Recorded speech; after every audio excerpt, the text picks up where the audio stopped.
All right, Eddie, while we're here at the Montgomery Country Club looking out over the best greens and fairways you'll see anywhere in the world, we're waiting for Coach Garrick Mcgee, who is our speaker tonight on our first official quarterback club meeting. Coach Mcgee has taken the job at UAB, and he was assistant to Bobby Petrino at Arkansas last year, so this ought to be very interesting.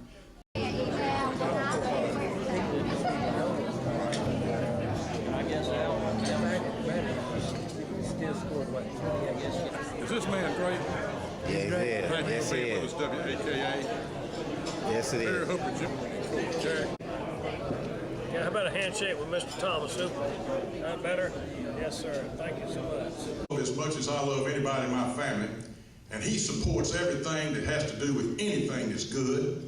He does that by getting out and training other young people to be preachers of the gospel, which I think is very important, especially in this day and time. And he preaches his own pocket. Now, this is a preacher now that reaches in his own pocket and gives to this wonderful mission that we have. Thank you, preacher, for what you do. Thank you for the prayer. We need that too. Also, corporate members, Alabama Heritage Funeral Home. Azar and Azar, is he here tonight? He's one of my favorites, old George. Bank Trust, Beasley Allen. Yeah, I see him. Buffalo Rock. First Command Financial Planning.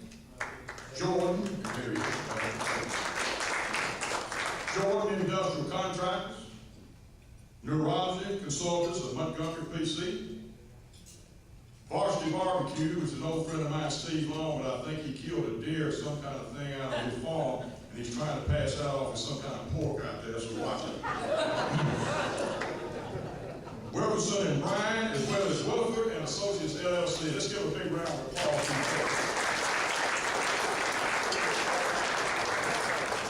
Now, before we do the door prizes, I'd like to call on past head coach and past legislator and past some of everything else there is. His name is Perry Hooper Jr. I still call him Junior because his dad's in the Sunday school class and he'll always be senior. Okay? How about coming and say you got an important announcement for us? I do, Mr. President. We have the Honorable Rick Manley here. Rick's the former Speaker Pro Tem of the Alabama House. Rick standing up. He's got four Alabama football tickets, and Rick, I think he wants to, anybody who's interested will sell them $50 a piece, but they're on the 45-yard line. 4 Alabama tickets this weekend, so if you're interested, see the Speaker Pro Tem, Rick Manley. Actually, Rick, we thought she was going to donate them as a door prize. But on the way, by the way, we got a grand opening that Cumulus is covered for us, WLWI, and all the other wonderful stations they have up on Highway 82. So if you want to come by there on the way, we've got anything for you there. So we just got a wonderful night of advertisement going on here, and I appreciate the opportunity to blow my own horn on that. All right, without further ado, the man of many, not faces, but voices, and do a few of them for us tonight now, Coach. Would you give us just a little bit of understanding of what might have gone on with that Clemson game, Coach Dye? I know you were there. I'm about the wide receiver from Oklahoma. I'm talking about the sportscaster from ABC. ABC Sports presents CFA College Football from Bryant-Denny Stadium on the campus of the University of Alabama. And folks, I can't tell you how glad I am to be back for just one more of these. My sidekick and color commentator, the old coach of the University of Arkansas, Frank Bowles. What about it, Keith? I have never seen a more electric atmosphere for a football game in my life. This is a great game. Well, thank you, Coach. And of course, this ABC exclusive is brought to you by the folks at Chevrolet and by Coca-Cola and your local Coca-Cola bottler and by Budweiser. Budweiser, king of beers. I don't know why he did that. Coach, I had the opportunity to talk to a few of the former coaches of the University of Alabama and Auburn. Coach Gene Stallsworth. Well, it's just a great experience being in Dallas. Watch Alabama win that big football game against Michigan. I never liked Yankees anyway, and I'm glad we beat the hell out of them. Thank Thank you, Coach. What about Pat Dap? Well, you know, I think, you know, when you look at the final analysis, and you analyze this ball game from an offensive and defensive and specialty teams perspective, you know, the problem is we got a drug problem. We got drug up and down the field all night, and that was in there. Okay, we're gonna have a lot of fun. We got Coach. Hey, thank you very much. Tonight, we award only a private school player of the week due to the fact that the AISA season started a week earlier than AHSAA. And next week, we'll pick up awarding both a private school and a public school player of the week. Once again, this year, our trophies are sponsored by Ms. Virginia Whitfield in memory of her son, Frank Whitfield, Jr. Our private school player of the week is Hunter Buse from East Memorial Christian Academy.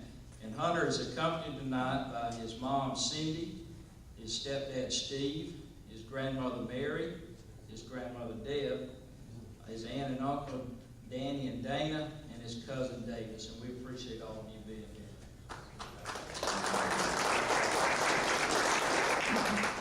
In East Memorial's game on August 23rd against Springwood, Hunter led the Wildcats to a 35-21 victory. Hunter, a junior quarterback, rushed for 140 yards on 17 carries and 2 touchdowns. He also was 10 of 15 passing for 165 yards and 2 touchdowns. Before we bring up Hunter, we want to ask East Memorial head coach Scott Phillips to come up and say a few words about Hunter and about the East Memorial program. Scott?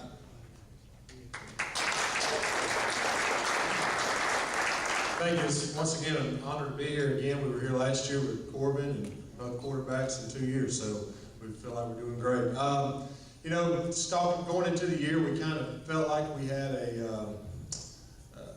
something we could do with our quarterbacks. And when we started film work in July on Springwood, we kind of saw a second dimension we could do with our backs. And Hunter gave that to us, and it was kind of nice, you know, the ends and tackles having to worry about him, and also having to worry about backs. And it just showed. And you know, leading up to the game, we just kept seeing it was something we could do. And 104 yards speaks for itself. He did a lot of stuff on his own. His yak yards were a lot, and he hit a 46-yard touchdown pass, hit a 60-yarder over the middle. So you know, just knew that we had that dimension, and that's what he gives us. This award is our private school player of the week.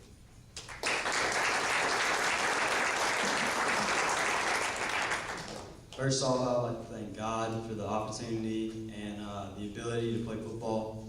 And I'd like to thank my coaches for leading me and building me to be a man, not only on the field, but also just in everyday life. And I'd like to thank my family for being behind me and sticking up for me and just supporting me in whatever I do.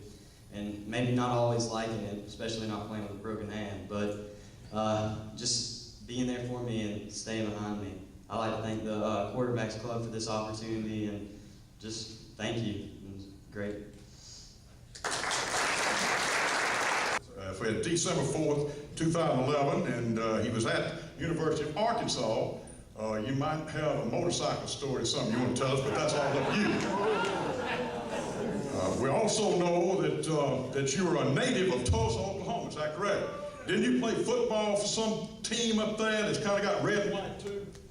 Is that Oklahoma? He's a Sooner. Is that correct? That's right. All right then. And by the way, didn't you have something interesting happen? You had more passes than anybody that were quarterbackers. I mean, and you completed more passes than anybody in Oklahoma Oklahoma's history. Is that correct? Something like that? At the time. Okay. Well, that's enough of that. How about tell us about UAB and what you're going to do and how much fun you're having up there? Yes, sir.